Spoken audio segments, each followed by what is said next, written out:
दोस्तों, उत्तर प्रदेश में योगी आदित्यनाथ की सरकार जो खुद को हिंदुओं की हितैषी बताती है, लेकिन सबसे पहला और सबसे बड़ा सवाल यही है, क्या उन हिंदुओं में दलित समाज भी शामिल है? और यह सवाल आज इसलिए उठ रहा है क्योंकि मेरठ के सरधना थाना क्षेत्र के एक गांव में जो घटना हुई है, उसने न सिर्फ उत्तर प्रदेश की कानून व्यवस्था पर सवाल खड़े कर दिए हैं, बल्कि योगी आदित्यनाथ की सरकार पर लगने वाले उन पुराने आरोपों को भी एक बार फिर हवा दे दी है, जिनमें कहा जाता है कि प्रदेश में ठाकुरशाही अपने चरम पर है। मेरठ में दिन दहाड़े एक दलित परिवार की बेटी को पूरे परिवार के सामने से उठा लिया जाता है और जब उसकी मां इसका विरोध करती है तो उसे फरसे से काट के मौत के घाट उतार दिया जाता है। ये कोई कहानी नहीं है, ये कोई आरोप भर नहीं है, ये हकीकत है जो मेरठ में सामने आई। बताया जा रहा है कि ये पूरी वारदात राजपूत समाज से आने वाले एक व्यक्ति ने अंजाम दी है, जिसका नाम पारस सोम बताया जा रहा है। आज के इस वीडियो में मैं आपको इस घटना की पूरी जानकारी दूंगा, लेकिन इसके साथ साथ मैं ये भी बताऊंगा कि मेरठ में बहुजन समाज पार्टी के जिन जिम्मेदार लोगों पर संगठन की जिम्मेदारी है, वे उस वक्त क्या कर रहे थे, क्योंकि यह घटना सुबह करीब 8 बजे की है और हैरानी की बात यह है कि रात के 8 बजे तक इस घटना की जानकारी बहन जी तक नहीं पहुंचाई गई। तो सवाल उठता है, आखिर वे लोग कर क्या रहे थे जिन्हें दलित समाज की आवाज बनना चाहिए था। मैं इससे पहले भी ऐसे ही प्रभारियों और ऐसे ही संगठनात्मक लापरवाही पर एक वीडियो बना चुका हूं और आज जिस आशंका को मैंने तब जाहिर किया था, आज उस पर मानो मुहर लग गई है। आज सब कुछ विस्तार से बताने जा रहा हूं। मैंने पीड़ित लड़की के भाई से बात की है, फोन पर हमारी बातचीत हुई है, उसकी ऑडियो रिकॉर्डिंग भी मैं आपको सुनवाऊंगा। लड़की के भाई ने क्या बताया, उसने क्या कहा, पूरी सच्चाई क्या है, सब कुछ इस वीडियो में सामने आएगा। लेकिन उससे पहले मैं चाहता हूं कि आप वो प्रार्थना पत्र ध्यान से देखें जो पुलिस को दिया गया है। आपकी स्क्रीन पर ये एप्लीकेशन दिखाई दे रही है, ये वही प्रार्थना पत्र है जो पुलिस को सौंपा गया है। इस आवेदन में सीधे सीधे आरोप लगाए गए हैं। प्रार्थी का नाम है नरसी कुमार। नरसी कुमार वही हैं जो पीड़ित लड़की के भाई हैं। आरोपी लड़का जो पेशे से कंपाउंडर बताया जा रहा है, उसी ने लड़की को जबरन उठा लिया, प्रार्थना पत्र में लिखा है।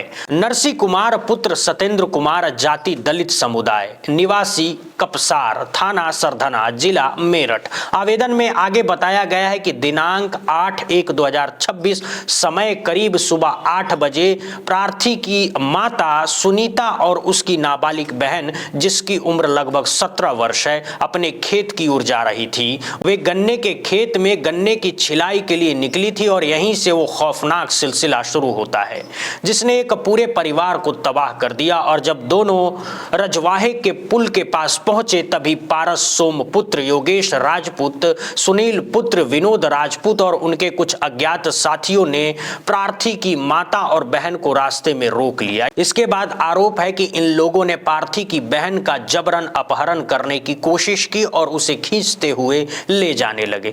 जब प्रार्थी की माता ने इसका विरोध किया तो आरोपियों ने उसके साथ गाली गलौज शुरू कर दी, जाति सूचक शब्दों का इस्तेमाल किया गया और इसके बाद जान से मारने की नीयत से प्रार्थी की माता के सिर पर फरसे से हमला कर दिया गया। इस हमले में प्रार्थी की मां मौके पर ही बेहोश होकर गिर पड़ी और कुछ ही समय बाद उनकी मौत हो गई। दोस्तों, ये पूरा घटनाक्रम नरसी कुमार पुत्र सतेंद्र कुमार, निवासी कपसार, थाना सरधना, जिले मेरठ द्वारा पुलिस को दिए गए प्रार्थना पत्र में दर्ज कराया गया है। इन्हीं तथ्यों के आधार पर पुलिस ने एफआईआर दर्ज की है। ये एफआईआर आप अपनी स्क्रीन पर भी देख सकते हैं। भारतीय न्याय संहिता के तहत धारा 126, 2 बीएनएस 352, 109, 140 और इसके साथ ही निसंस्था अधिनियम की धारा 3 और 2 के तहत पूरा मामला दर्ज किया गया है। लेकिन दोस्तों, सबसे बड़ा सवाल अब भी कायम है, क्या योगी आदित्यनाथ की सरकार में इस तरह की घटनाओं को अंजाम दिया जाना इस बात की ओर इशारा नहीं करता कि प्रदेश में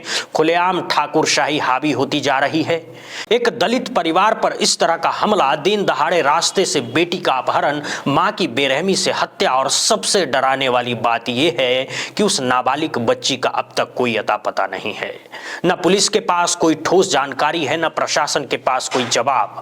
और जब मैंने खुद पीड़ित के भाई नरसी कुमार से बात की तो उसने साफ साफ कहा कि उसके पास अब तक न भारतीय जनता पार्टी का कोई प्रतिनिधि पहुंचा और ना ही मेरठ मंडल में बहुजन समाज पार्टी का कोई जिम्मेदार पदाधिकारी।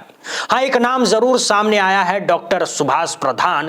पीड़ित परिवार ने बताया कि डॉक्टर सुभाष प्रधान मौके पर पहुंचे, उन्होंने पीड़ित परिवार की मदद की, एफआईआर दर्ज कराने में सहयोग किया और उनकी मौजूदगी की तस्वीरें भी आप स्क्रीन पर देख सकते हैं। पीड़ित परिवार ने साफ तौर पर यह बात कही है कि इस पूरे घटनाक्रम में डॉक्टर सुभाष प्रधान ही एकमात्र ऐसे व्यक्ति हैं जो मौके पर पहुंचते और साथ खड़े दिखे। अब दोस्तों, मैं आपको वो बातचीत सुनवाने जा रहा हूं जो मेरी पीड़ित लड़की के भाई से हुई है। एक पत्रकार होने के नाते मैं उनसे सीधा संवाद किया है। ये बातचीत फोन पर हुई है, ये आपकी स्क्रीन पर है, पहले ये इसे ध्यान से सुनिए। हेलो। हेलो, नमस्ते जी।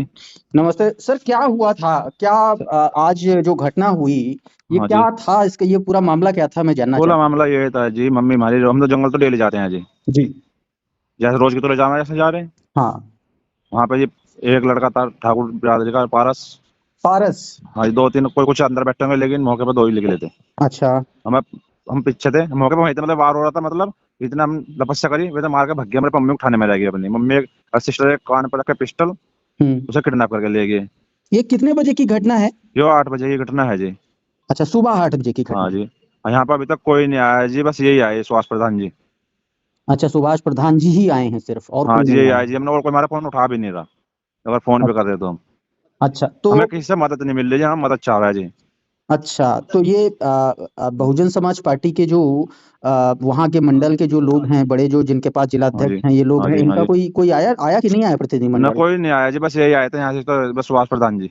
अच्छा, सुभाष हाँ। प्रधान जी ही आए और हाँ बाकी जी, कोई यही नहीं आए आया? और कोई नहीं आया जी। अच्छा, मैं थोड़ा सा घटना के बारे में आपसे जानना चाह रहा हूँ हाँ कि जी। ये जो पारस, क्या नाम है इसका, पारस सोम, पारस राजपूत, जो भी इसका नाम राजपूत है है। जी, हाँ, सोम है जी, पारस सोम है जी। अच्छा, तो पारस सोम, मतलब आपकी माता जी खेत पर थी, आपकी बहन जी भी खेत पर थी, और हम जी वो छोल हम जी छोल का काम करते हैं, अच्छा। गन्ने वन्ने छोलते हैं ऐसा। हाँ हाँ, गन्ने की हम सुबह खुदाई। सुबह छोल के लिए ही जा रहे थे। हाँ। खेत से जाने से पहले, मतलब 100 मीटर पहले दूरी पे ही उन्हें मम्मी को हमारी मार दिया। अच्छा। सिस्टर ने बचाने की कोशिश करी तो उसे कान में पिस्टल धर दिया, धार देने। इतना भागे मुझसे, इतना वो इसमें लेकर बढ़ गया। फिर हम अंदर तुम्हारे भी गोली मार दी एकदम, तुम्हारे पे कुछ हथियार तो है नहीं था जी। हम तो मम्मी को उठाया अपनी, फिर एकदम डॉक्टर के यहाँ पे ले गए, हॉस्पिटल जी। इतना जो मेरी बहन को पता नहीं कहाँ पे ले गया जी, पता नहीं, कुछ पता नहीं चल पा रहा जी अभी। पुलिस क्या कह रही है? पुलिस तो जी गौर कर रही है, नुकरे ढूंढ रहे जी, नुकरे 24 घंटे का टाइम दो। अच्छा। हाँ जी, मम्मी हमारी मौके पर खत्म हो गई अब। तो अब जी चूंकि हमें क्या कोई सत्ताधारी दल यानी कि भारतीय जनता पार्टी की तरफ से कोई नेता कोई आया आपसे मिलने, मुलाकात करने? वहां से कोई नहीं आया जी, बस ये आए हैं, फिलहाल यही आए हैं सुभाष जी, अच्छा, और कोई सुभाष नहीं जी आया आए जी। और कोई नहीं हाँ, आया? और कोई नहीं आया जी। अच्छा, हमारे तो को सुनवाई हो रही। आपकी मांग क्या है अब? हमारी मांग है हमारी सिस्टर आ जावे, ठीक ठाक, जैसे भी हो, ठीक है जी। और क्या ये पारस सोम अकेले था या इसके साथ और भी लोग थे? ये जी देखो जी, मौके पर 2 थे और बाकी तो हम पक्की में तो दिखा नहीं कोई भी, मतलब। अच्छा। मतलब फिर जब वहाँ दुर्घटना घट रही थी, मम्मी का फरसा मार दिया हमारी। फिर मम्मी वो पिस्टल ले रहा था, हम अंदर बढ़ नहीं पाए, मम्मी उठाया हमने, एकदम भग गया दोनों भैया ने। फिर घरों फोन करा, एकदम बाइक मंगा के फिर हॉस्पिटल ले गए। मौके पे पुलिस को फोन करा, पुलिस आ गई। तो ये अचानक हुआ भाई साहब, या इसके पीछे मतलब आप लोग पहले से जानते थे ये लोग, नहीं जी, आपको कुछ खतरा था किसी तरीके का? यो अचानक से हुआ जी, जो भी हुआ। अच्छा, मतलब आप लोगों की कोई ऐसा तो नहीं था कि कोई पहले से दुश्मनी थी या कुछ ऐसा? नहीं जी, नहीं जी, नहीं जी, ऐसे कोई दुश्मनी नहीं थी जी, ये अचानक से आए? अचानक से हुआ जी। अच्छा, अभी कुछ आप बहन जी मायावती जी से कोई आज आप अपील करना चाहेंगे, कुछ कहना चाहेंगे? हाँ जी, अपील करना चाहेंगे, हमारी मदद करो। अच्छा। हाँ जी। आप एक बार अपना पूरा नाम बता दीजिए। नाम मेरा नरसी कुमार है जी। अच्छा। ऐसी समाज से हूँ। जी जी। हाँ जी। Thank you so much sir, हमसे बातचीत करने। दोस्तों, ये वही पीड़ित लड़की है और ये वही महिला है जिनकी सरेआम हत्या कर दी गई है। उत्तर प्रदेश में दिन दहाड़े इस तरह की वारदात न सिर्फ इंसानियत को शर्मसार करती है बल्कि कानून व्यवस्था पर भी गंभीर सवाल खड़े करती है। इस मामले की जानकारी सबसे पहले पत्रकार सचिन गुप्ता ने साझा की। उन्होंने लिखा, मेरठ में पारस राजपूत नाम के एक व्यक्ति ने दलित महिला सुनीता की गड़ासे से काटकर हत्या कर दी और उसकी बेटी को जबरन उठा ले गए। सुबह करीब 8 बजे का ये वारदात है।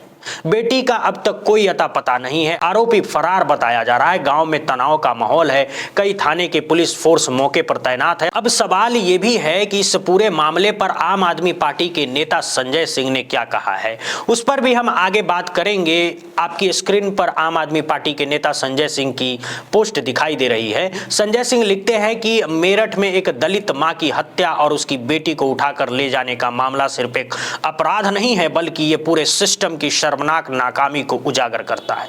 उनका कहना है कि भाजपा सरकार ने अपराधियों को इतना संरक्षण दे दिया है कि वो वही अपराधी सत्ता में सबसे बड़े राजदार बन चुके हैं। इसीलिए सरकार चाहकर भी पीछे नहीं हट पा रही है। जब दलितों की जान की कोई कीमत न बचे, जब बेटियां सुरक्षित न हो और जब सरकार से उम्मीद ही खत्म हो जाए, तो समझ लीजिए हालात इससे बदतर कुछ हो ही नहीं सकते। इसके बाद वरिष्ठ पत्रकार विपिन नागर की पोस्ट सामने आती है। विपिन नागर लिखते हैं कि सरधना विधानसभा क्षेत्र में दबंगों ने एक जाटव परिवार की बेटी को अगवा कर लिया है। जब बेटी को बचाने के लिए मां सामने आई तो गुंडों ने मां की हत्या कर दी और मौके से फरार हो गए। अब सवाल उठते हैं कि बांग्लादेश के हिंदुओं की चिंता करने वाले सरधना से विधायक संगीत सोम क्या अब अपनी ही विधानसभा में इस हिंदू दलित परिवार को न्याय दिला पाएंगे? ये सवाल सोशल मीडिया पर लगातार पूछा जा रहा है। आपकी स्क्रीन पर अब वो तस्वीर भी दिखाई दे रही है जिसमें पीड़िता के पिता बेसुध होकर रोते हुए नजर आ रहे हैं। ये तस्वीर अपने आप में बहुत कुछ कह जाती है दोस्तों। नहीं तो छोड़ देता।